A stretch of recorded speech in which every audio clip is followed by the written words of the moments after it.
The daughter of the young billionaire disappeared from her room in 1996. 7 years later, he hears her old tape recorder and is shocked.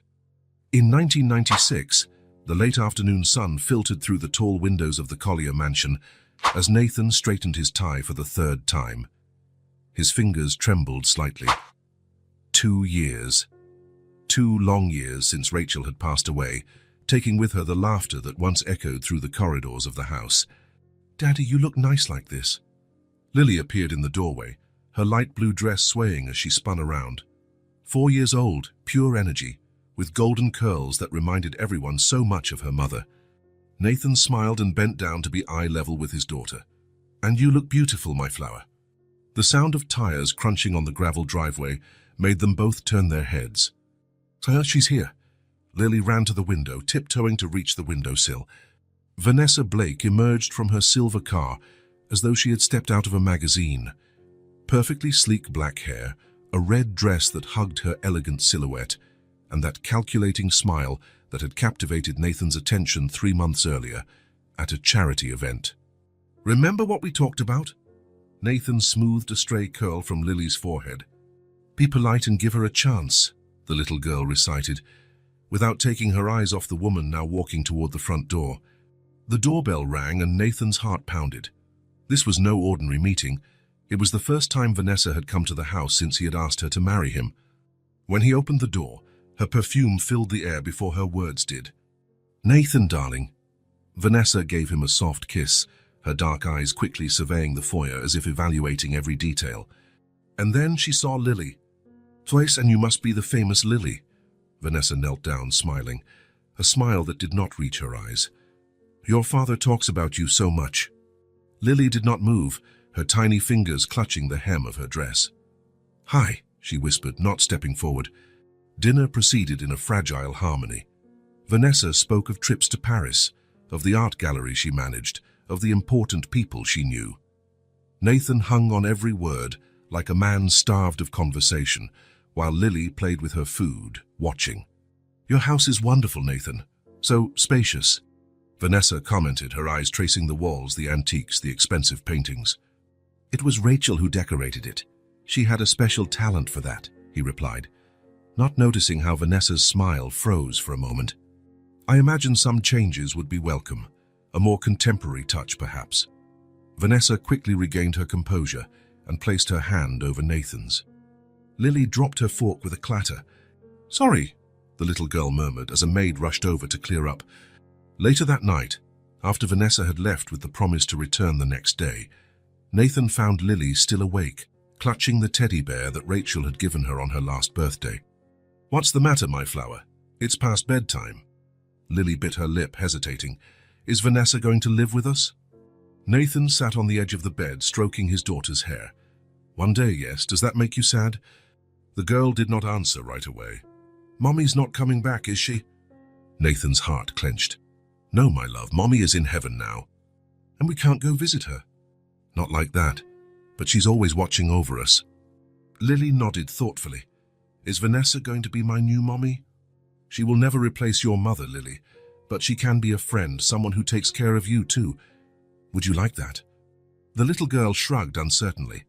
3 months later, the Collier mansion was filled with flowers and elegantly dressed guests. Nathan and Vanessa exchanged vows under an arch of white roses in the garden. Lily, dressed as a flower girl, held her basket of petals tightly, observing everything with her big, attentive eyes. When Vanessa tossed the bouquet, her friends laughed and applauded.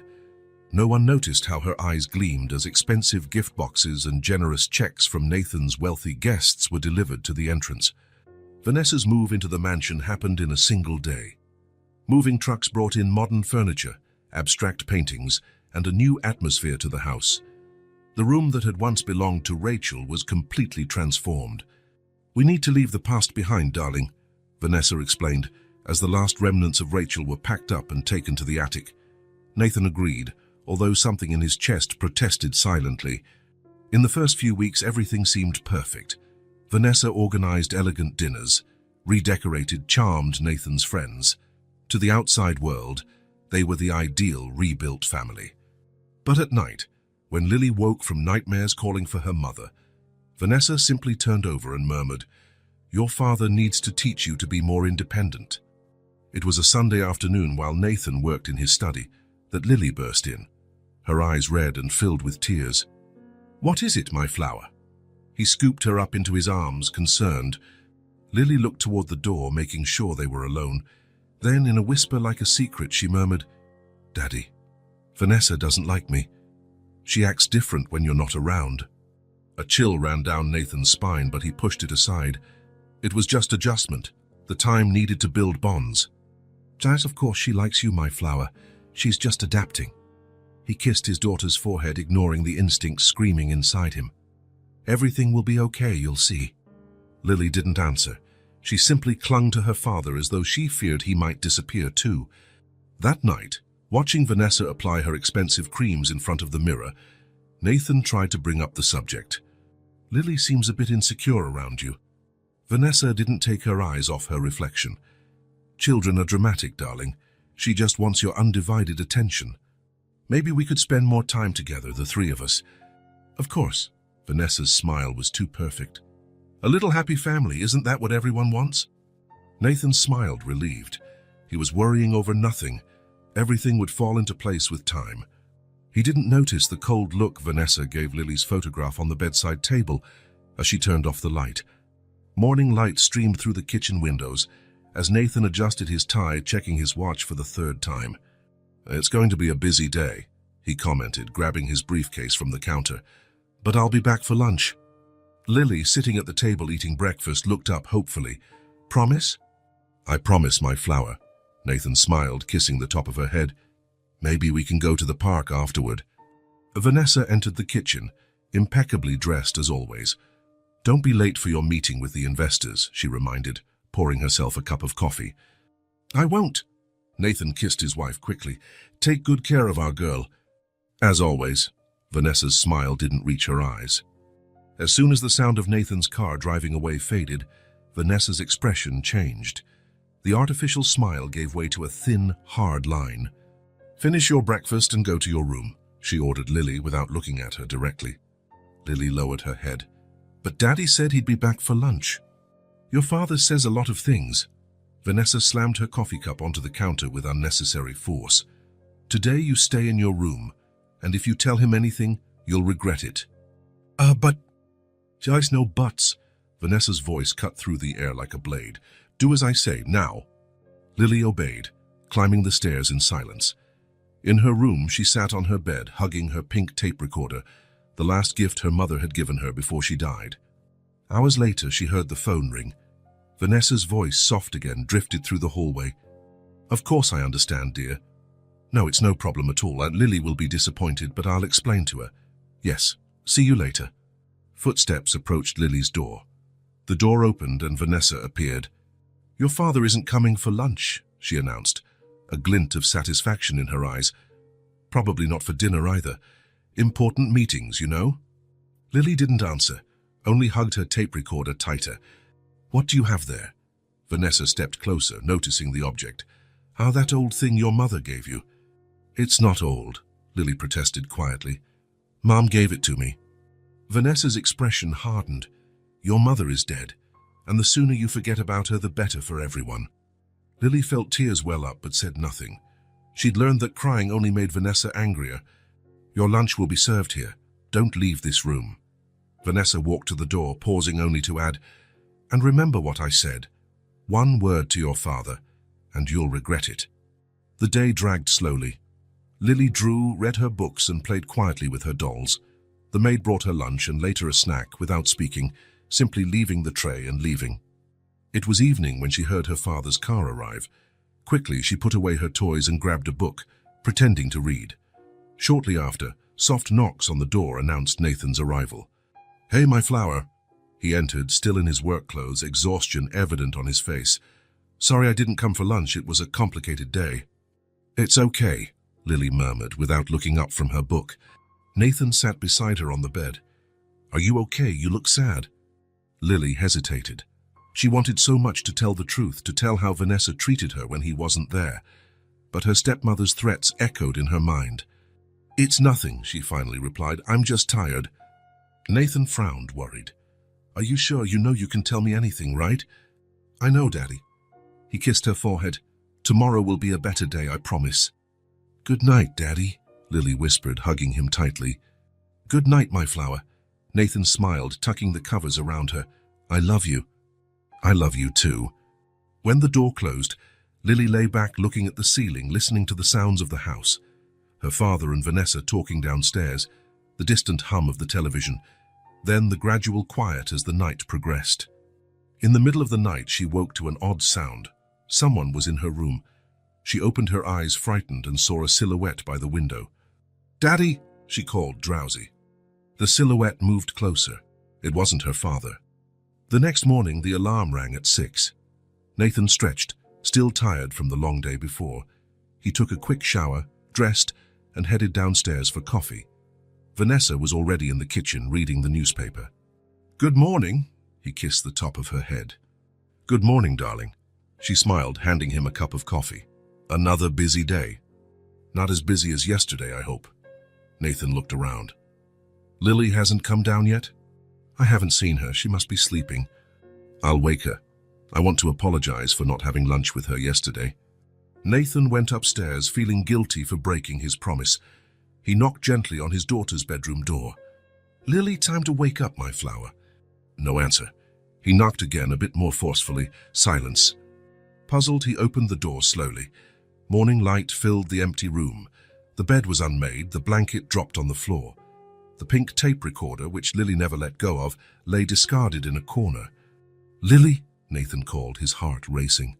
He checked the bathroom, empty, the closet empty. A wave of panic swelled in his chest. He ran downstairs.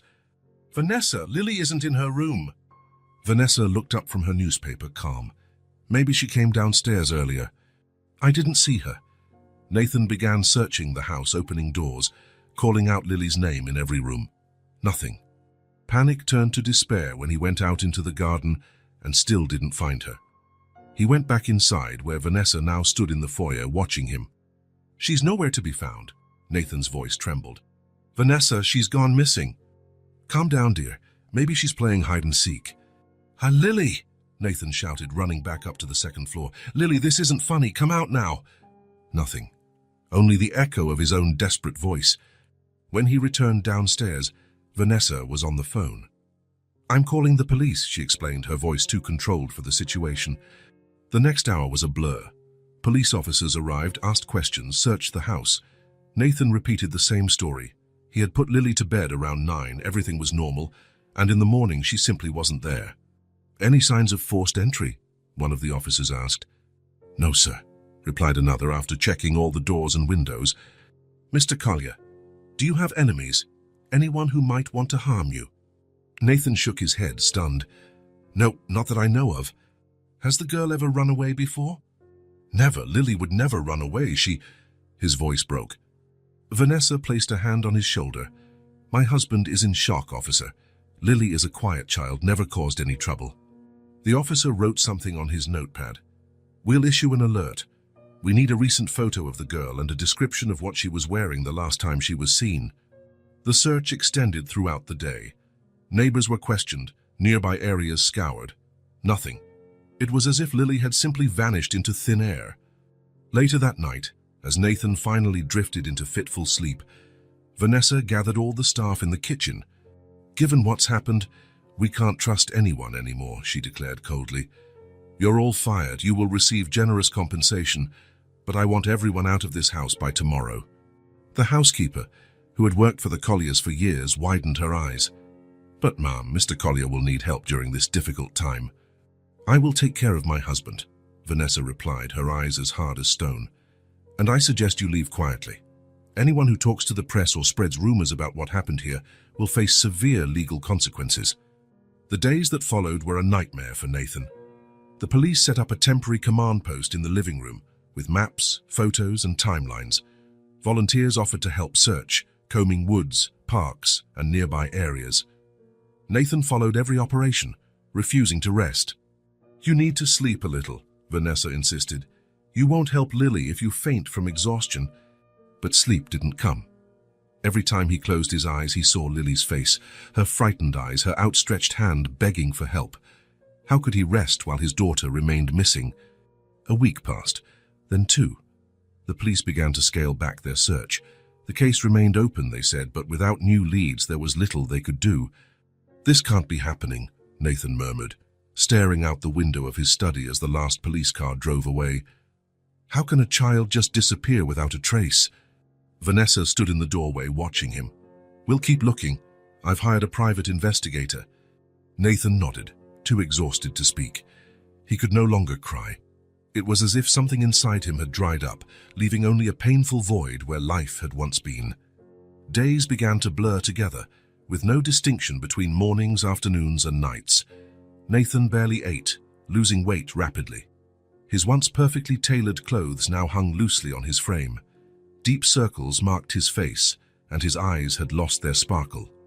"I need to work from home," he told his partners over the phone. "I can't be too far away. What if she returns and I'm not here?" His company, once his top priority, now seemed insignificant. What did it matter to make money, close deals, when his daughter was missing? A month after the disappearance, the first private investigator gave up. "I'm sorry, Mr. Collier. We followed every possible lead." Nathan hired another, and then another. He offered ever-increasing rewards for any information. He plastered posters all over the city, gas stations, supermarkets, schools. Lily's room remained untouched, just as it had been on the day she disappeared. Nathan spent hours there, sitting on her small bed, holding the teddy bear she loved so much. "I will find you," he whispered. "I promise, my flower." Vanessa rarely went in there. "It's not healthy to stay in that room all the time," she said, trying to persuade him to have dinner, take a shower, do anything other than wallow in memories. "You would never understand," he replied, drifting further from his wife with each day. 2 months later, the press lost interest. Other cases, other tragedies took over the headlines. The phone, which had once rung constantly with reporters seeking statements, now remained silent. Autumn arrived, painting the trees in the garden red and gold. Lily had loved jumping into piles of dry leaves. Nathan found himself staring out the window, waiting to see her running between the trees again. "I have to do something," he murmured one rare night when he joined Vanessa for dinner. "I can't just wait." "You are doing everything you can," Vanessa replied, pouring him a glass of wine. "The police are still searching. The investigators too." It's not enough." Nathan began spending his nights driving around the city, stopping at dark parks, hospitals, homeless shelters. He showed Lily's photo to anyone he encountered: addicts, sex workers, on-duty officers. No one had seen her. Sometimes he felt he was losing his mind. He saw Lily in every blonde child, heard her voice in the wind, dreamed of her calling for help. 3 months passed. Winter brought snow and a cold that seemed to come from within. Nathan now worked only a few hours each week, the bare minimum to keep the business running. "The shareholders are worried," one of his partners commented over the phone. "We understand your situation, but..." "But what?" Nathan snapped. "My daughter disappeared. You want me to worry about profits?" He slammed the phone down, feeling an irrational anger rising inside him. How could the world keep spinning? How could people go about their lives normally while Lily was missing? His relationship with Vanessa deteriorated by the day. They barely spoke, sharing the house like strangers. Nathan noticed how she avoided mentioning Lily, how she subtly tried to remove photos of his daughter from the walls, how she insisted he move on. "How can I move on?" he yelled in a particularly heated argument. "She is my daughter." "And you think yelling at me will bring her back?" Vanessa replied coldly. "Look at you, Nathan, you're destroying yourself." It was true. He barely recognized himself in the mirror. The strong, confident man he had been was now a shadow, with hollow, empty eyes, unkempt hair, and a scraggly beard. 4 months, 5, 6. The world carried on, merciless. Seasons changed, and Nathan sank deeper into his own darkness. "Maybe we should see a psychiatrist," Vanessa suggested one morning as Nathan stared at his untouched coffee, "to help deal with the grief." "I'm not grieving," he replied through gritted teeth. "Grief is for when someone dies. Lily is not dead." "Nathan," Vanessa hesitated. "It's been 6 months, no leads, no traces. Maybe it's time to consider that." "No," the word came out in a growl. "Don't finish that sentence."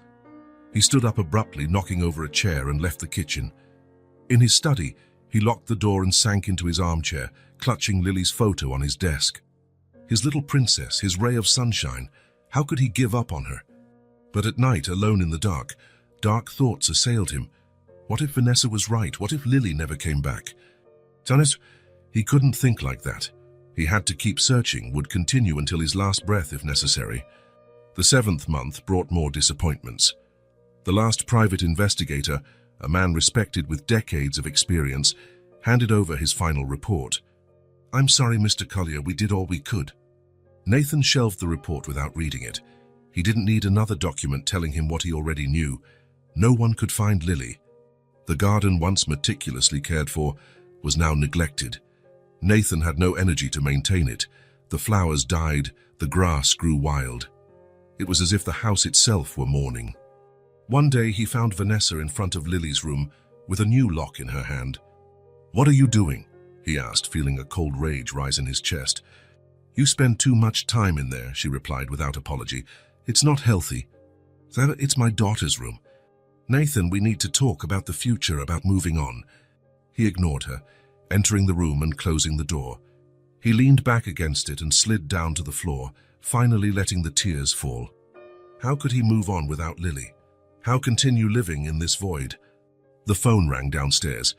He heard Vanessa answer, then her footsteps climbing the stairs. "It was the police," she said through the door. "They want to talk to you tomorrow." "How they found something?" A pause. They didn't say. Nathan felt a cold knot form in his stomach. Why would the police want to talk to him after all this time? Had they found... No, he couldn't think that. That night he didn't sleep. He sat on the edge of his bed, staring at Lily's photo on his bedside table, trying to brace himself for whatever news might come. But how does one prepare to hear that their daughter will never come home? The house fell into a silence so deep and painful, it seemed to swallow everything. Nathan, once a man of action, now lived on autopilot. The only thing that kept his heart beating was the faint hope that maybe, someday, Lily would return home. 7 years, 2,555 days since Lily disappeared. Nathan Collier looked out from his office window, watching the fine rain fall over the abandoned garden. Autumn had returned, painting the leaves red and gold before ripping them from the branches, leaving the trees bare and exposed to the cold wind.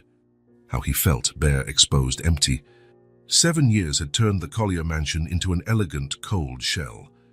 The hallways, once alive with children's laughter, now echoed only with Vanessa's distant footsteps or his own dragging steps. The walls, though covered in expensive artwork, Vanessa's specialty, seemed devoid of life, as though the house itself were in mourning. The marriage he once believed to be a new beginning had become a silent formality. He and Vanessa rarely spoke beyond necessities. They dined in silence when they were home at the same time, which was becoming less and less frequent. They slept back to back when Nathan managed to sleep at all. The few times they touched was like fulfilling a contract, no spark of love. Vanessa Blake Collier, as she insisted on being called at social events, now traveled constantly to art fairs and gallery exhibitions around the world. Her career had flourished while Nathan's heart withered. His companies had somehow survived. After the first year of near-total absence, Nathan returned to work, not out of passion, but out of necessity to occupy his mind. He became a methodical, efficient man, completely devoid of the ambition and enthusiasm that once defined him. His employees respected him, but also feared him a little. The gentle man he had once been was replaced by a colder version, with eyes that seemed to see right through people. "I'll be in New York for the next 3 days." Vanessa's voice pulled him from his thoughts. She stood in the doorway of his office, already dressed to leave, a small suitcase beside her. She was flawless as always, perfectly styled black hair, designer clothes, discreet but effective makeup. At 42, she was still an impressive woman. "There's an important vernissage at the gallery." Nathan only nodded, not turning to face her fully. "Have a good trip." There was a moment of hesitation, as if Vanessa expected more. Maybe a kiss or at least direct eye contact. When nothing came, she simply adjusted her purse strap. "I'll be back Sunday night." "Okay." Without another word, Vanessa left. The sound of the front door closing echoed through the empty house, followed by the soft hum of her luxury car driving away down the gravel path. Alone, Nathan exhaled air he hadn't realized he'd been holding. Vanessa's trips had become more frequent over the past years. Business, she said. He didn't question. There was nothing left between them worth arguing over. Part of him suspected she had lovers, perhaps younger men or eccentric artists who made her feel alive again. He didn't care. His gaze drifted to the only photo of Lily he kept in the office, hidden in a drawer, not out of shame, but to protect it from Vanessa's subtle disdain. In the picture, Lily beamed at 4, golden curls framing an angelic face so much like Rachel's. 7 years, he murmured to himself. You'd be 11 now. He rose slowly, his joints protesting as if he were much older than his 45 years. He walked down the second-floor hallway, his footsteps echoing on the marble floors, until he stopped before a door that had been locked for years. Lily's room. After the first anniversary of her disappearance, Vanessa had convinced Nathan to lock the room. "We can't live in a mausoleum," she argued, with that blend of firmness and fake compassion he now recognized so well. "You need to move on. We need to move on." He'd given in, not because he agreed, but because he had no strength left to fight. The key sat in his drawer, untouched for 6 years. On some particularly difficult nights, he would hold it between his fingers, contemplating the possibility of entering, but always putting it back, as if stepping into that room meant admitting Lily would never return. Something about that grey morning compelled him to take the key. Maybe it was the emptiness of the house, free from Vanessa's controlling presence. Maybe it was the weight of 7 years, a number that seemed to demand some milestone, some change. Or maybe it was simply time. The key turned in the lock with a click that seemed to echo through the entire house.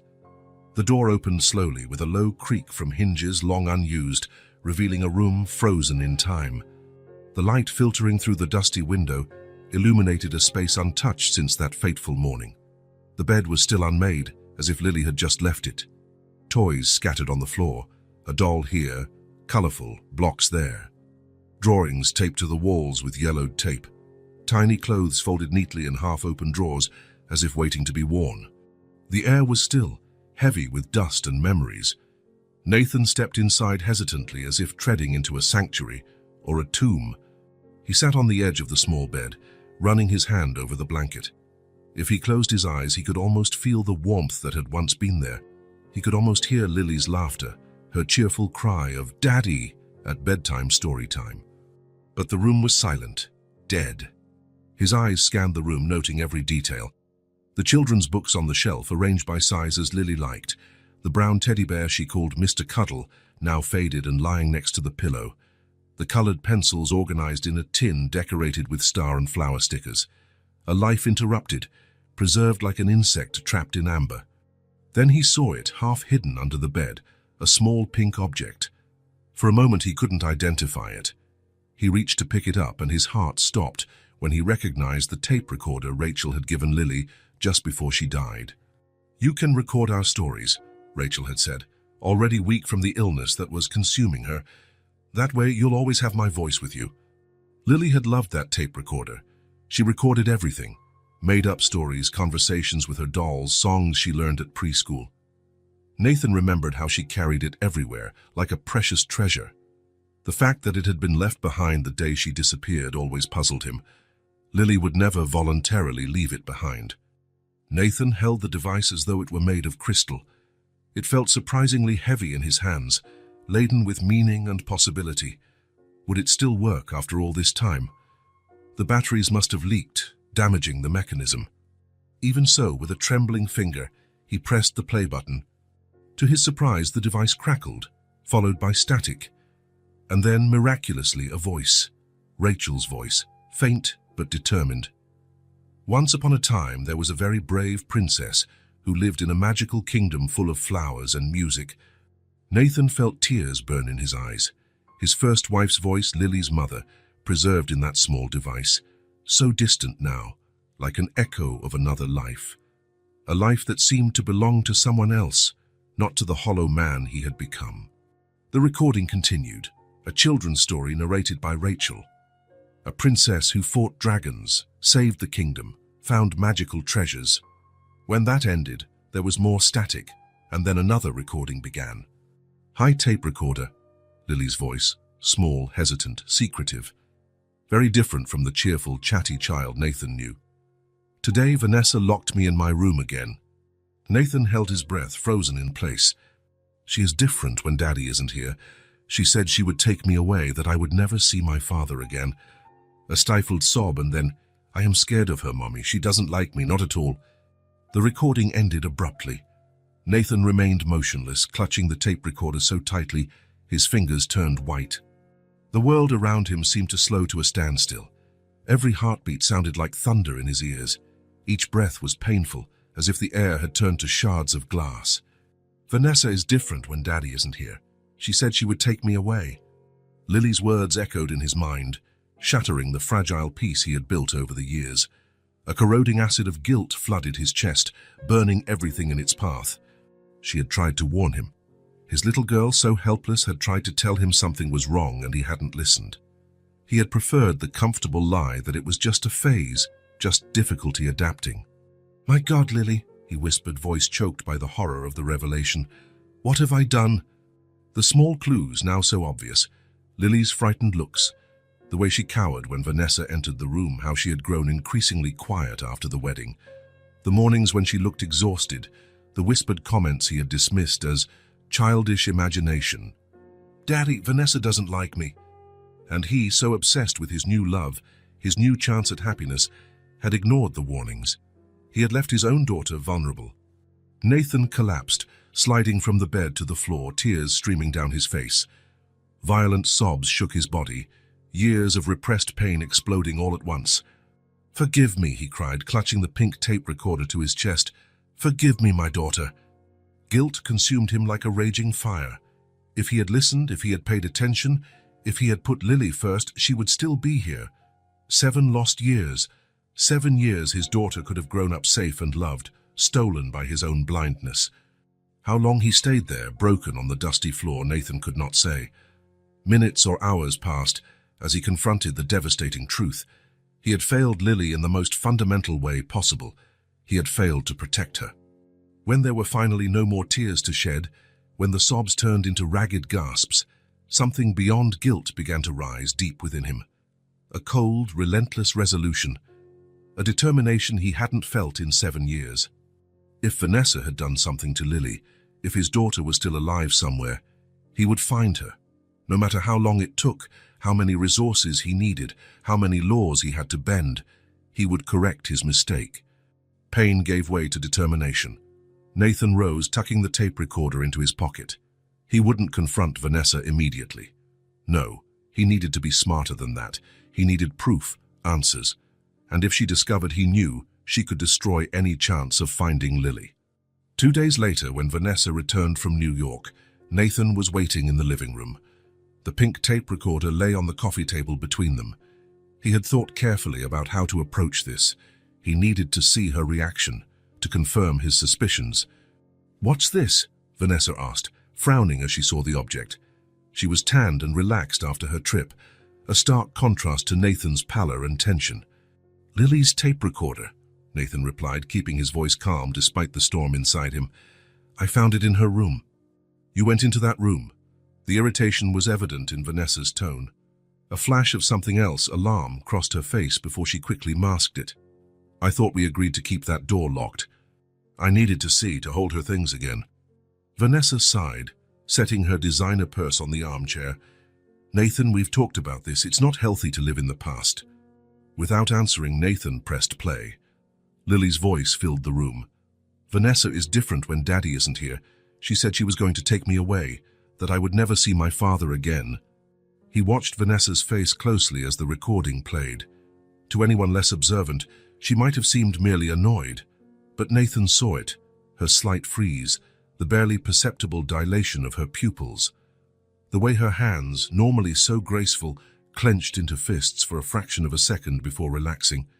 "She had an active imagination, you know that," Vanessa finally said, her voice controlled, almost bored. "Children make things up, especially when they're jealous." Nathan studied every micro-expression on his wife's face, the gentle arch of her eyebrow, the tension around her mouth, the way her fingers pressed discreetly against the expensive silk of her blouse. Jealous? He repeated slowly. Is that what you think it was? What else could it be? Vanessa shrugged as she walked to the bar to pour herself a drink. Her movements were studiedly casual. Lily was traumatized by her mother's death. I was the intruder. It's natural she would create fantasies about me. And about you taking her away. Nathan kept his eyes fixed on her. About her never seeing me again. Exactly the kind of drama a child would create. Vanessa took a sip of whiskey, her tone dismissive. You're not really going to give credit to a child's recording after 7 years, are you? There was something in her tone, a calculated certainty, subtle disdain, that confirmed everything Nathan suspected.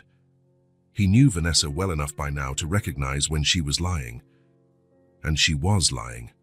No, he replied calmly, picking up the tape recorder. I just wanted you to know what I found. Vanessa seemed to relax slightly, but her eyes stayed alert, calculating. We need to move on, Nathan. 7 years have passed. You are right, he agreed, standing up. I'm going to take a shower. Was your trip productive? Very. We sold 3 significant pieces. As he climbed the stairs, he felt Vanessa's gaze burning into his back. She knew he knew. This was a chess game now, and Nathan needed to be extremely careful. The next day, he began his discreet investigation. In his office, he opened the file he had maintained on Lily's disappearance. Police documents, detective reports, lists of people interviewed, boxes upon boxes of information that had led nowhere. One name caught his attention. Donna Martinez, the housekeeper who had worked for them for years since before Lily was born. Vanessa had fired her along with all the other staff on the night Lily disappeared. We can't trust anyone anymore, she had said, with that firmness that brooked no question. Nathan vaguely remembered Donna, a middle-aged Hispanic woman, kind and efficient, black hair always tied in a bun, hard-working hands, and an easy smile. Lily adored her, always asking Donna to tell stories or bake cookies for her. Donna makes the best cookies in the world, Lily used to say. If anyone could have noticed something strange, it would have been Donna. She was in the house every day. She saw the dynamic between Lily and Vanessa when Nathan wasn't around. Finding her wouldn't be easy. 7 years was enough time for her to move, change her name, maybe even leave the country. The police reports indicated she had been interviewed briefly after Lily's disappearance, but nothing substantial was recorded. But he had resources, money, connections, and now motivation renewed by the crushing weight of guilt and a desperate need for redemption. That afternoon, he called a private investigator different from the ones he had hired before. Someone not connected to the original search for Lily, someone Vanessa didn't know. I need you to find someone, he explained, giving the details he had on Donna. It's important this is discreet, extremely discreet. I understand, Mr. Collier. I'll start right away. In the days that followed, Nathan and Vanessa continued their careful dance around each other. He pretended nothing had changed. She pretended to believe him. Silent dinners, superficial conversations about business, art, the weather, nights spent on opposite sides of the king-size bed that felt like an ocean between them. That night, when he was certain Vanessa was asleep, Nathan took the tape recorder out of its hiding place and listened to Lily's voice again. Each word was a blade to his heart, a reminder of his failure, but also fuel for his search. I'm scared of her, Mommy. She doesn't like me. How had he not noticed? How could he have been so blind? A week later, the detective called. I found Donna Martinez, Mr. Collier. She's living in a small apartment on the east side of town. She works as a cook in a local restaurant. Oh, does she live alone? Yes, sir. Seems to have a modest life. Never married, no children. Nathan felt something stir in his chest. Not exactly hope, but perhaps its precursor, a possibility. I need her address. And don't mention this to anyone, especially not my wife. Of course, Mr. Collier, I'll be discreet. That night, while Vanessa worked in her office reviewing contracts for her gallery, Nathan studied the address on a scrap of paper. Tomorrow, he would look for Donna. Tomorrow, he might begin to fix the terrible mistake he had made. He placed the pink tape recorder and Donna's address into a hidden safe in his office. If Vanessa even suspected what he was doing, everything could be lost. Guilt still weighed on his shoulders like a lead cloak, but now there was also a purpose, a path. If Lily was still alive somewhere, if there was the slightest chance of finding her, he would not rest until he did. It was the least he could do after having failed her so terribly. The building where Donna Martinez lived was old, with peeling paint and an elevator Nathan preferred not to risk. He climbed the 3 flights of stairs, his heart racing with each step. He did not know what to expect from this meeting, but after 7 years seeking answers, any crumb of truth felt like a feast. He stopped at apartment 3B, placed the pink tape recorder in his jacket pocket, and took a deep breath. Then he knocked. 3 soft taps. Hesitant footsteps sounded on the other side. The door opened just a crack, revealing a dark, wary eye that widened when it recognized him. "Mr. Collier?" Donna's voice was almost a whisper of disbelief. "Hello, Donna," Nathan replied, trying to keep his voice steady. "May I come in? We need to talk." The door opened wider. Donna was older than he remembered, her hair now more grey than black, deeper wrinkles around her eyes. She still wore her hair in a tight bun, but her hands, once strong and capable, seemed more fragile. "What are you doing here?" she asked, clearly nervous, glancing at the empty hallway behind him. "How did you find me?" "It wasn't easy," Nathan admitted, "but I need your help, Donna. It's about Lily." At the mention of Lily's name, something flickered in the former housekeeper's eyes. A flash of pain, perhaps guilt. She hesitated for a few seconds, then opened the door fully. "Come in," she said in a low voice. "Quickly." The apartment was small but clean and orderly. A combined living room and kitchen, some plants on the windowsills, simple, worn furniture. No luxuries, just what was necessary to live. "Have a seat," Donna indicated an old worn sofa. "Would you like some coffee?" "No, thank you." An awkward silence fell between them. Donna stood, her hands nervously twisting the fabric of her skirt. "You must be wondering why I came after all this time," Nathan began. "I always knew you'd come one day," she replied, surprising him. "I just didn't know when." Nathan pulled the tape recorder from his pocket and placed it on the coffee table. Donna's eyes fixed on the pink object, instantly recognizing it. "I found this in Lily's room," he explained, "and heard something that changed everything." Without another word, he pressed play. Lily's childish voice filled the small room. "Vanessa is different when Daddy isn't here. She said she was going to take me away, that I would never see my father again." Donna went pale. Her hands visibly trembled. When the recording ended, she stepped away to the window, turning her back to Nathan. "If you know something, I need to hear it," he pleaded, his voice thick with emotion. "Please, Donna, it's been 7 years without answers, 7 years without my daughter." Donna's shoulders trembled slightly. Was she crying or simply battling deep-seated fear? "May I have a glass of water?" she finally asked without turning around. Nathan rose and went to the tiny kitchen. He found a clean glass, filled it with tap water and returned to the living room. Donna had taken a seat on a wooden chair, her hands now clasped tightly in her lap, as though trying to steady her trembling. "Thank you," she murmured, taking a small sip. Then, eyes fixed on the glass, she began to speak. "It was the middle of the night. I had woken up to get a drink of water." Her voice was low, almost a whisper, as if she still feared being overheard. "I saw Vanessa leaving through the back door, carrying Lily in her arms. The girl seemed asleep." Nathan felt his heart stop. One thing was suspecting, another entirely different was hearing confirmation. "I froze," Donna continued, "but she saw me. She stopped, looked me in the eyes." She swallowed hard, gripping the glass tightly, and she said, "If you say one word, I will ruin your life. No one will believe you. You're just a servant." A sob escaped Donna's lips. "The rest of the story you already know." "Continue," Nathan urged, voice husky. "I need to know everything." When she came back hours later, it was almost morning. She acted as though nothing had happened. Donna looked directly into Nathan's eyes for the first time. "When you discovered Lily was gone, she feigned surprise, called the police, played the worried mother. And that night," Nathan started, remembering. "Yes, then she fired everyone, as if to protect the house. But it was to erase evidence, and I stayed silent, out of fear."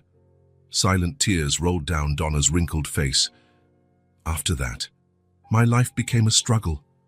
I never had peace again." She set the glass on the table, her hands still shaking. "I tried to start over, find another job, but she kept her promise. Somehow, whenever I got something good, I lost it right away. Bad references I never gave, rumors, strange accidents.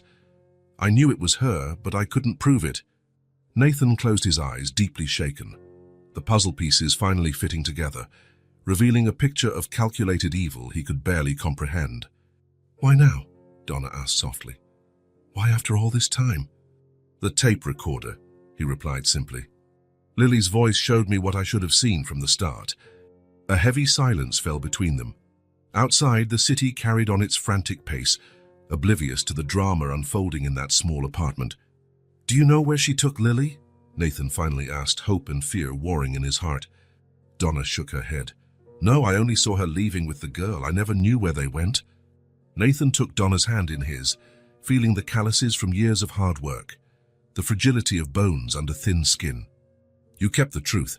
Now it's my turn to do what's right." "What will you do?" she asked, fear still visible in her eyes. "First, I'll make sure you're safe." He squeezed her hand gently. "And then I'll find my daughter, no matter the cost." Through the window, the sun began to set, painting the sky red and gold, just as it had 7 years ago when his life was shattered. But now, at last, he had a starting point. He had the truth, and with it a chance at redemption. Nathan drove back home with his knuckles white around the steering wheel, holding on so tightly he could feel his grip.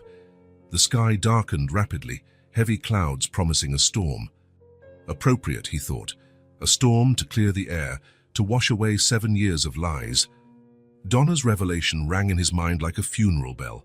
Vanessa had taken Lily. His own wife had destroyed his life, stolen his daughter, and then remained by his side, watching his suffering with cold, calculating eyes. How long had she planned this? From the beginning of their marriage, from their first meeting? Was it all an elaborate charade for what? Money? Power? The question tormented him.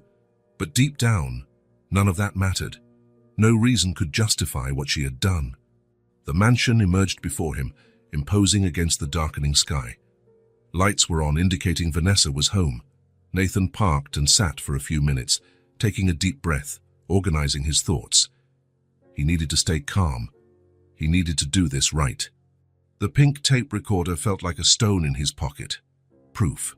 The truth hidden for so long.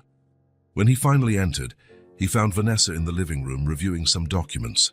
She looked up, her expression neutral as ever. "You're late," she commented, returning her attention to the papers. "There's food in the fridge if you're hungry." Nathan stood in the doorway watching her. The woman with whom he had spent 7 years of his life. The woman who had slept by his side as he silently cried for his lost daughter. The woman who had betrayed him in the cruelest way imaginable. "I found Donna Martinez today," he finally said, his voice oddly calm. There was an almost imperceptible pause in Vanessa's movements. Just a second of hesitation before she continued flipping through her document. "Donna? The former housekeeper?" Her tone was disinterested, but her eyes didn't leave the paper. What could she want after all this time? "She didn't seek me out, I found her." Vanessa now looked up, her dark eyes studying Nathan's face. "And why would you do that?" In response, Nathan placed the tape recorder on the coffee table. Vanessa stared at it for a long moment, her face a mask of indifference. "We've discussed this," she said, her voice slightly irritated. "It's just a child's imagination." "It's not about the tape recorder," replied Nathan. "It's about what Donna told me about the night Lily disappeared." A heavy silence filled the room. Outside, the first raindrops began to pelt the windows, soft at first, then more intense. "And what exactly did she tell you?" Vanessa finally asked, setting her documents aside and crossing her legs in a deliberately casual gesture. "The truth." The word hung between them like a verdict. "She saw you, Vanessa. She saw you leaving through the back door with Lily in your arms." A flash of lightning lit up the room briefly, followed by the rumble of thunder. The storm had arrived. For a moment, Nathan thought Vanessa would deny it, invent another lie, another story. But something had changed. It was as if a mask had fallen, revealing her true face. A cold smile curved her lips. "It took you long enough, didn't it? 7 years, I thought you'd never find out." The admission, so casual, so devoid of remorse, hit Nathan like a physical blow. Even knowing the truth, hearing her confession from her own lips was devastating. "You took my daughter from me," he said, the words coming out in a hoarse whisper. Vanessa rose and walked to the bar to pour herself a drink. Her movements were fluid, elegant as always, as if they were merely discussing a dinner menu, not the destruction of a family. "She was a burden," she replied simply, serving herself whiskey.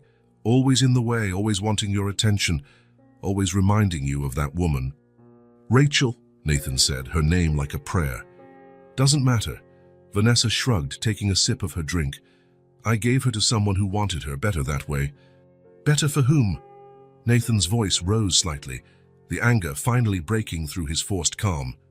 "For you?" "For everyone." She stared at him directly without a trace of guilt in her eyes. "You moved on, went back to work, we built a life. A life built on lies."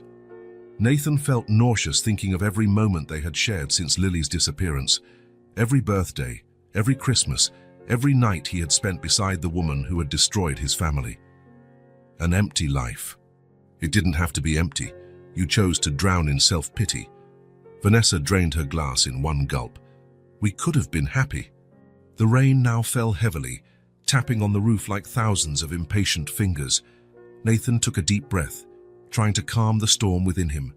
The rage, the pain, the hatred, all threatened to consume him. "Dwight, where is she?" he asked, each word heavy with 7 years of anguish. "Where is my daughter?" "It doesn't matter anymore." Vanessa returned her empty glass to the bar. "She has another family, another life. You're just a distant memory, if that." The words cut deeply, but Nathan refused to show how much they hurt. Instead, he straightened his shoulders and looked directly into the eyes of the woman he had once believed he loved. "Pack your things," he said, his voice low but firm. "Get out of my house." Vanessa stared at him for a long moment, as if gauging whether he was bluffing. When she realized he wasn't, a flash of fury crossed her gaze, quickly replaced by her usual cold mask. "You will regret this," she said, setting the glass down precisely. "I could destroy you, Nathan, your business, your reputation. I don't care." And it was true, nothing else mattered except finding Lily. "Now get out." Without another word, Vanessa left the room. Nathan remained still, listening to her footsteps ascending the stairs, drawers opening, the muffled sound of clothes being tossed into suitcases. 30 minutes later, she descended with 2 large suitcases. She paused briefly in front of him, her face a mask of perfect indifference. For a moment it seemed she would say something, one last strike, perhaps one last lie, but she simply crossed the room, her heels clicking on the marble floor. The front door clicked shut, and then silence. Nathan stood in the empty living room, listening to the rain and thunder. Strangely, he felt neither triumph nor relief, only a calm determination. It was only the beginning. He would find Lily, no matter how long it took. The silence that now filled the house was no longer suffocating or oppressive. For the first time in 7 years, it was liberating. A silence full of possibilities, of hope. Outside, the storm began to subside. 3 weeks had passed since Vanessa left the Collier mansion. 3 weeks of intense investigation, during which Nathan had not rested for a single moment. With Donna's help, who finally felt safe enough to speak, and a team of private investigators, he began to follow the trail Vanessa had left 7 years ago. He discovered that on the night of the disappearance, she had driven south to a small coastal town about 200 miles away. A witness remembered seeing an elegant woman with a sleeping child at a roadside rest stop. "She looked exhausted," the attendant recalled. "The girl was in a deep sleep. I thought they were mother and daughter." From there, the trail grew cold. Nathan uncovered records of substantial payments from one of Vanessa's secret bank accounts to a couple, the Harmons. Thomas and Alice Harmon lived in a rural area near that coastal town. Initially, the payments were monthly, then they became annual. The last payment had been made only 6 months ago. That spring morning, Nathan drove slowly along a dirt road, his heart pounding as if it would burst from his chest. The Harmon's address was written on a scrap of paper in the passenger seat, but he had memorized it. The landscape was bucolic, green fields, a few cows grazing lazily, wildflowers dotting the roadside. A peaceful place, far from the hustle of the city. A good place to hide someone, Nathan thought bitterly. When he finally spotted the mailbox labeled Harmon, he slowed even more.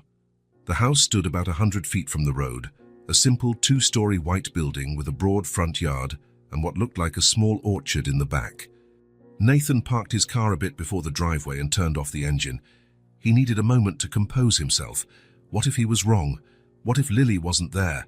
Or worse, what if she was there but didn't recognize him, didn't want him? 7 years was a long time. She had been only 4 when she disappeared. Now she was an 11-year-old preteen. How much of the girl he hoped to find still remained? With trembling hands, he took out the small portrait he always carried, the last photo taken of Lily before she disappeared. Her radiant smile, bright eyes, golden curls. Would he be able to recognize her? He breathed deeply, slipped the photo into his jacket pocket, close to his heart, and stepped out of the car. The air was cool, carrying the scent of flowers and damp earth. He walked slowly toward the house, trying to plan what he would say. How would he explain his presence? How would he approach the situation without frightening anyone? And then he saw her. In the side yard, partially hidden by a large oak tree, a girl played alone. She had her back turned, kneeling on the grass, seemingly absorbed in some private game. Her hair was long and golden like mature wheat, tied in a loose braid that fell down her back. Nathan froze. He couldn't breathe. He couldn't move. It was as if time had stopped, as if the entire world had ceased spinning. The girl must have sensed his presence because she suddenly turned her head. For a moment, her eyes, blue as Rachel's, widened in surprise. She rose slowly, leaving her toy in the grass. "Daddy?" The word escaped her lips as a whisper, barely audible from where he stood. Nathan felt his legs give out. It was her, his Lily. Older, taller, but unmistakably his daughter. The same blue eyes, the same face shape, the same little freckles across her nose. "Lily," he managed to say, his voice choked with emotion. There was a moment of complete stillness, as if both feared any movement might shatter the spell, make the other vanish. Then, like a dam bursting, Lily let out a joyous cry and ran toward him. "Daddy, is it really you, Daddy?" Nathan knelt, opening his arms just as she leapt into them. The impact nearly knocked him over, but he caught himself, embracing his daughter with a strength that belied his fragility. She was real, solid and warm in his arms, her small heart pounding frantically against his chest. "I thought you forgot me," Lily sobbed, her thin arms tightening around his neck. "I waited so long, so long." "Never," Nathan replied, tears streaming down his face. "I never stopped looking for you, not for a single day, my flower." Lily stepped back slightly to look at his face, as if she needed to be certain it was really him. Her small hands brushed his cheeks, wiping away his tears. "I knew you would come," she said with a conviction that broke Nathan's heart. "I always knew." "Lily, So much to say, so many questions, so many apologies." "I told you Vanessa didn't like me," Lily interrupted, her eyes suddenly serious. "Do you believe me now?" The innocence of the question, the absence of blame, made Nathan feel as though his heart was being crushed. "Yes, my flower, I believe you, and I'm so sorry I didn't believe you before." Lily smiled, that radiant smile he remembered so well, and threw her arms around his neck again. Nathan held her, marveling at the miracle of having his daughter back. It was then he noticed they were not alone. A man and a woman had stepped out of the house and were watching from a distance. He rose, still holding Lily's hand, and faced the couple he assumed were Thomas and Alice Harmon. The man was tall and broad-shouldered, with grey hair and a cautious expression. The woman, shorter, had a gentle face framed by brown hair streaked with silver. Both appeared to be in their 50s. "Mr. Collier," the man said, stepping forward. It was not a question. "Mr. Harmon," Nathan replied, keeping his voice steady. "Mrs. Harmon, I believe we have much to discuss." Alice Harmon looked at Lily, who still clung to Nathan's hand. Concern flickered in her eyes, but there was also a kind of resignation, as though she had always expected this moment. "Better come inside," she finally said. "Lily, darling, why don't you show your father your room while we prepare some coffee?" "Yes." Lily eagerly pulled Nathan by the hand. "Come, Daddy, I have so much to show you." As he followed his daughter into the house, Nathan felt as though he were stepping into a parallel world, a life Lily had built without him, a life he had no part in until now. The house was simple but cozy, well-kept wooden furniture, floral curtains, framed photos on the walls, Photos of Lily, Nathan noticed with a tightening in his chest. Lily on her first day of school, Lily blowing out birthday candles on a cake, Lily hugging a dog. Moments he should have witnessed, moments stolen from him. Lily's room was on the second floor. A cheerful space painted light blue with a bed covered in a colorful quilt, shelves filled with books and toys, and a desk stacked with school notebooks. "I've always wanted a blue room," she explained, watching him anxiously. "Aunt Alice let me choose the color." "It's lovely," Nathan replied, fighting the pain that came with thinking he should have painted a room for her, let her pick the colors, created a space just for her. "Look!" Lily ran to the bed and pulled something from under the pillow. It was Mr. Cuddle, the teddy bear Nathan had given her when she turned 3. It was more worn, a bit faded, but unmistakably the same bear. "I brought him with me. Vanessa didn't want me to take him, but I hid him." Nathan felt a lump in his throat. "You remembered me then?" "Of course I did." Lily seemed genuinely surprised by the question. "You're my father. I never forgot your face or your voice or the stories you told at bedtime." She hesitated, suddenly seeming younger than 11. "Did you remember me?" Nathan knelt down again, bringing himself to her eye level. "Every day, Lily, every single minute of every day, you never left my heart."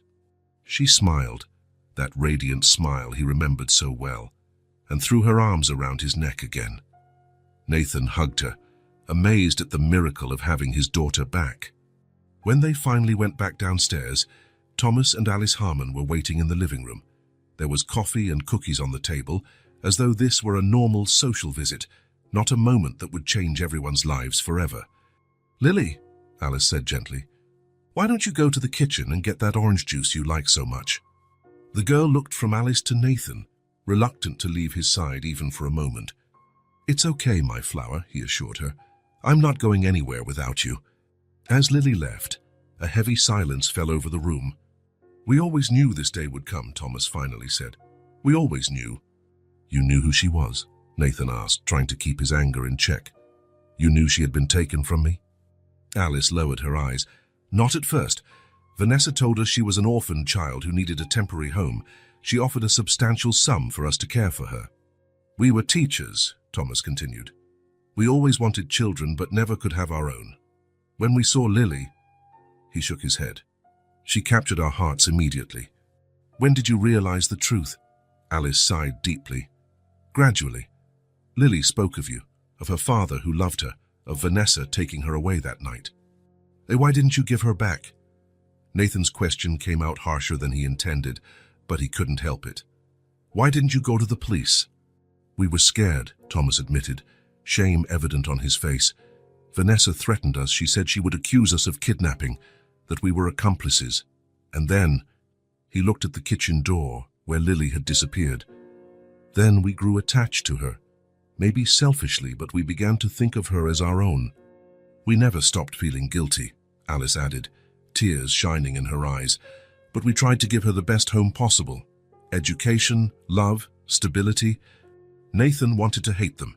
He wanted to blame them for all the lost years, but seeing genuine pain on their faces, the photos of Lily throughout the house, the little details showing how much they cared for her, he couldn't. "You took care of her," he said finally, "when I could not." Alice nodded, wiping a tear away. "She's an extraordinary girl, smart, kind, strong. You would be very proud of her." "I am," Nathan replied, his throat tight. "And I am grateful you took care of her, but now she needs to be with her father," Thomas finished. "We always knew this day would come." Lily returned at that moment, carefully carrying a glass of juice. She looked at the adults, sensing the tension in the air. "Is everything okay?" she asked, stepping close to Nathan. "Yes, my flower," he assured her, putting an arm around her shoulders. "We were just talking about the future." Lily looked at Thomas and Alice, then at Nathan. "Can I go home now?" she asked directly. "With my dad?" Alice swallowed a sob. Thomas placed a comforting hand on her shoulder.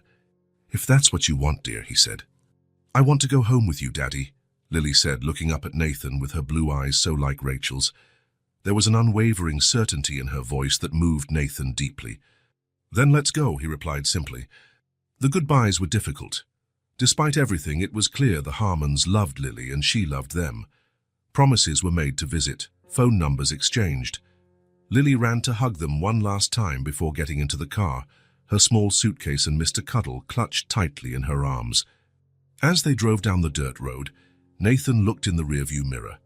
Thomas and Alice stood at the entrance of the house, hand in hand, watching the car until it disappeared around the bend. "They were good to me," Lily said softly, as if reading his thoughts. "But I always knew it was only temporary. I always knew you would come for me." Nathan reached out and held her hand. "I'm sorry it took me so long, Lily." She squeezed his hand. "It doesn't matter, we're together now." Looking at his daughter, at the profile that combined childhood features with the early signs of approaching adolescence, Nathan felt a wave of love so intense it nearly took his breath away. 7 lost years, yes, but many more ahead. "You will like the house," he said. "The garden is a bit overgrown, but we can replant it together." Lily smiled, that smile he had feared he would never see again. "I would like that. I've always loved gardens." As they drove toward the future, the afternoon sun illuminated the road ahead. The journey would be long. There would be much to rebuild, much to heal. But with Lily by his side, Nathan finally felt like he was going home. The transition was not easy. After the emotional reunion in the Harmons garden, after the silent drive back home, reality set in. Complex, challenging, sometimes painful. Lily needed to adjust to a new school, make new friends, get used to a house that should have been familiar. But time had made it almost a stranger. Nathan also needed to learn how to be a father again, not to a 4-year-old child, but to an 11-year-old preteen with her own opinions, formed preferences and memories, some sweet, others painful, of a life from which he had been absent. There were nights of nightmares when Lily woke screaming, remembering the moment Vanessa had taken her from home. There were silent days when words seemed inadequate to express all they felt. There were moments of frustration, tears, doubts. "Why didn't you believe me?" Lily asked one night when Nathan found her sitting on the windowsill, staring at the dark garden. The question came without warning, like an arrow hitting exactly the wound Nathan most feared touching. "I failed you," he replied simply, sitting down beside her. "And there is no excuse for that." Lily looked at him for a long moment, her blue eyes so like Rachel's, assessing his sincerity. Then, surprisingly, she leaned her head on his shoulder. "It's okay, Daddy," she murmured. "You found me in the end, that's what matters." But there were also laughs, long tight hugs, stories shared at bedtime, small victories celebrated as major accomplishments, a trust that grew every day, like the flowers Lily had started planting in the once neglected garden. "Aunt Alice taught me about gardening," Lily explained as she carefully dug a hole for a rose seedling. "She said taking care of plants is like taking care of the soul. You need patience and attention." 3 months after their reunion, when the deepest wounds began to heal, Nathan decided it was time to close another chapter, to give back to those who deserved it, to honor the truth that, after all, had brought them together. "I have a surprise," he announced one Sunday morning, as they had breakfast on the porch overlooking the garden.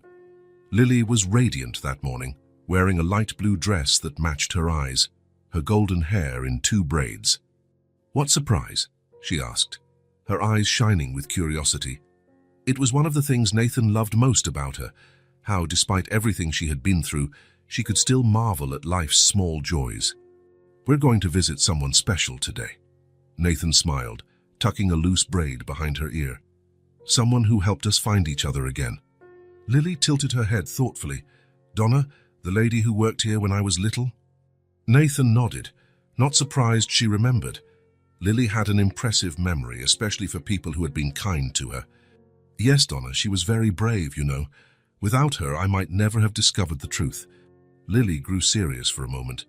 "She was nice to me. She baked chocolate cookies when I was sad." A gentle smile spread across her lips. "And she told me stories in Spanish, even though I didn't understand everything." An hour later, they were in the car, driving to the lower middle-class neighborhood where Donna still lived. Nathan carried an envelope in his inner jacket pocket, not the one with Lily's photo, but one equally important. "Does she still live in the same place?" Lily asked, watching the streets become gradually more run down as they moved away from the upscale neighborhoods. "Yes," Nathan replied, feeling a pang of guilt. "Life hasn't been easy for her since what happened?" "Because of Vanessa?" Lily's insight sometimes caught him off guard. Yes, Vanessa threatened her, made it hard for her to find work, rebuild her life. The building looked even more dilapidated in daylight. Chipping paint, cracked concrete, an overall sense of neglect. Nathan held Lily's hand firmly as they climbed the stairs to the third floor. "It's here," he said. Stopping in front of apartment 3B, he knocked softly. A few seconds later, the door opened to reveal Donna. She looked a bit better than when Nathan last saw her. She had gained some weight and her hair was freshly cut. Her eyes widened when she saw Nathan, then dropped to the girl at his side. "My God," she whispered, one hand covering her mouth. Is it really Lily?"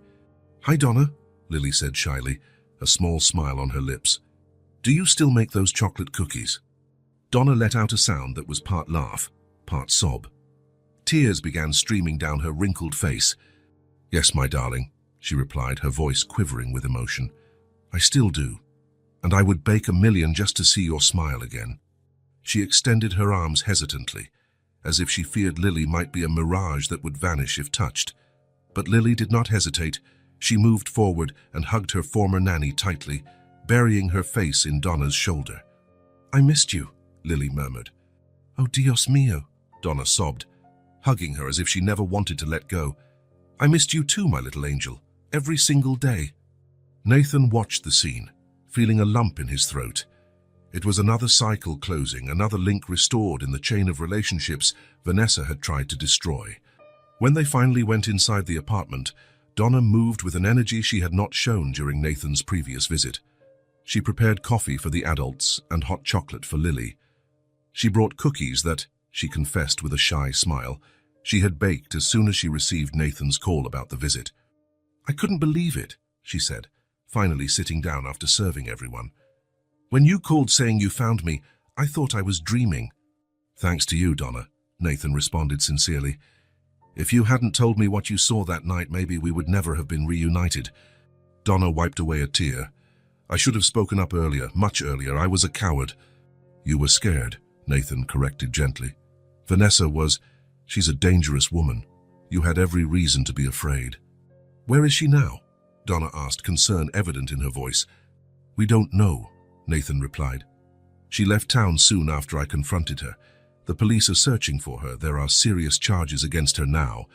"She won't hurt anyone else," he assured, noting the fear in Donna's eyes.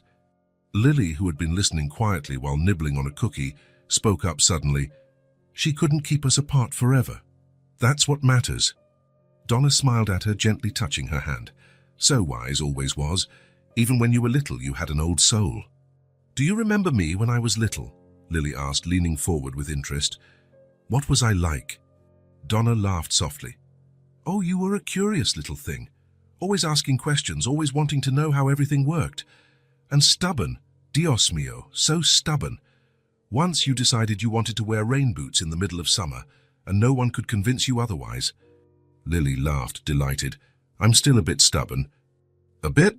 Nathan raised an eyebrow teasingly.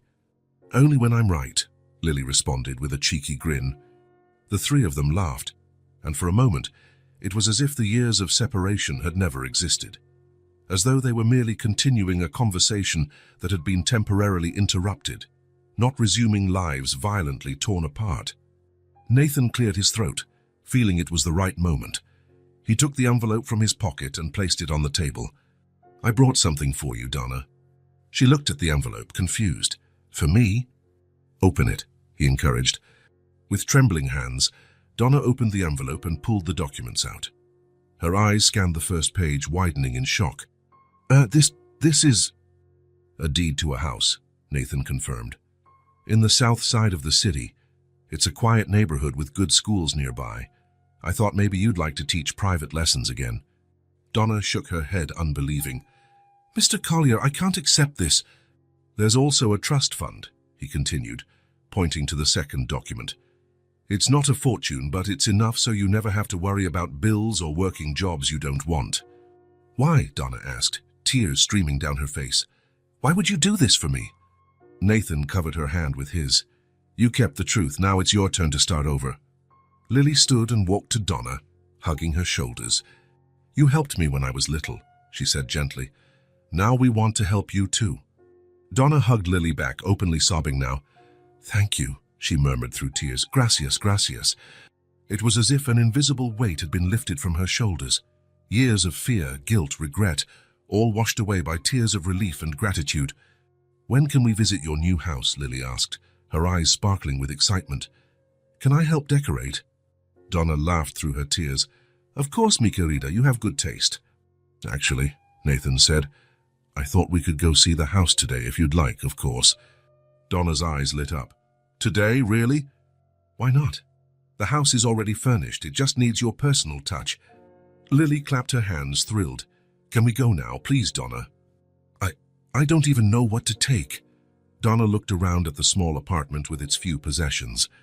"Don't worry about that right now," Nathan reassured her. "We can send a team to help with the move later. Today is just to see the place." An hour later, they stood before a two-story house in a tree-lined neighborhood. It wasn't luxurious like the Collier mansion, but it was spacious, well-kept, with a small front yard and a backyard. The kind of home Donna had probably never dreamed of owning.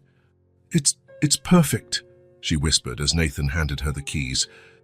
Come on, let's take a look." Lily ran to the door, barely containing her excitement. The house was airy and bright, with large windows letting sunlight flood in. There was a comfortable living room, a modern kitchen, 3 bedrooms upstairs, more space than Donna had ever had. "This room could be your office," Lily suggested, exploring. "To teach lessons, and this one could be a guest room for when I come to visit." Donna looked at her in surprise. "You would come visit me?" "Of course." Lily seemed bewildered by the question. "Your family?" Those 2 simple words, "your family," filled Donna's eyes with tears again. She hugged Lily, then extended her arms to include Nathan in the embrace. "Thank you," she murmured, "for giving me a second chance."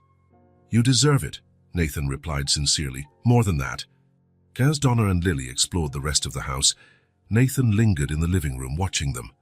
Lily's laughter echoed through the walls, mingling with Donna's exclamations of surprise and joy. It was a sound that warmed his heart, reminding him that life truly could start anew, even after the worst tragedies. When they finally returned to the Collier mansion, night had fallen. Lily had fallen asleep in the back seat of the car, exhausted from the exciting day.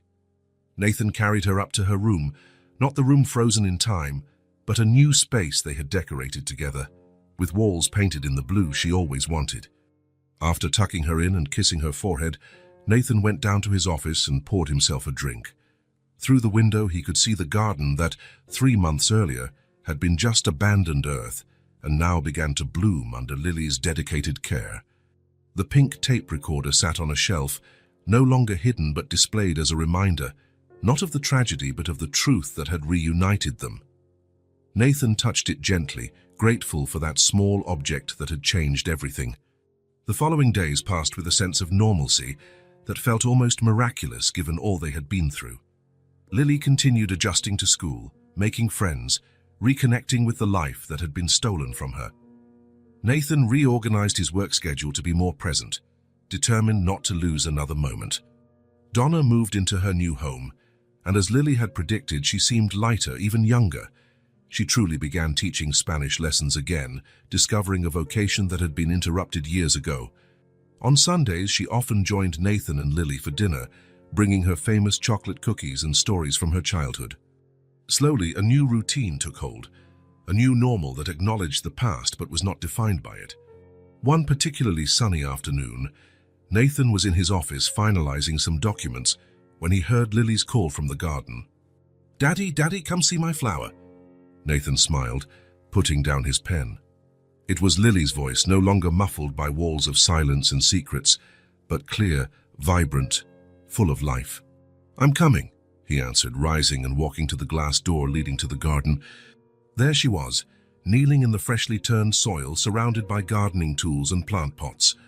Her golden hair shone in the sunlight, her cheeks flushed from exertion and excitement.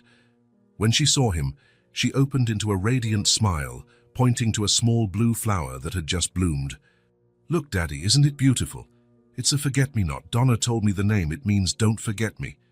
Nathan knelt beside her, admiring the delicate blue flower. "It's perfect, my flower, just like you." Lily leaned her head on his shoulder, a gesture so natural, so full of trust. that it tightened Nathan's heart with emotion. "I'm happy to be home," she said softly. "So am I, Lily," he replied, kissing the top of her head. "More than you can imagine." They stood there side by side as the sun dipped toward the horizon, painting the sky golden and pink. In the garden, the newly planted flowers swayed gently in the breeze. From the open house, the low strains of music drifted. Lily had rediscovered the old sound system and made a habit of playing music throughout the home. The sound had returned to the Collier mansion, and with it, life. Not the same life as before, that was lost forever, but a new life, built on the foundations of the old, enriched by the lessons learned, the challenges overcome, the love that had survived 7 years of separation. As he watched Lily continue her work in the garden, humming along with the distant music, Nathan felt a peace he hadn't experienced since before the tragedy. The future would still bring challenges. There was Vanessa's trial to face when she was found. There was the emotional healing process that had only just begun. There were all the complexities of raising a preteen alone. But for the first time in 7 years, Nathan did not fear the future, because now finally the house was truly a home again, and the garden, just like their hearts, had begun to bloom once more. "I'm coming."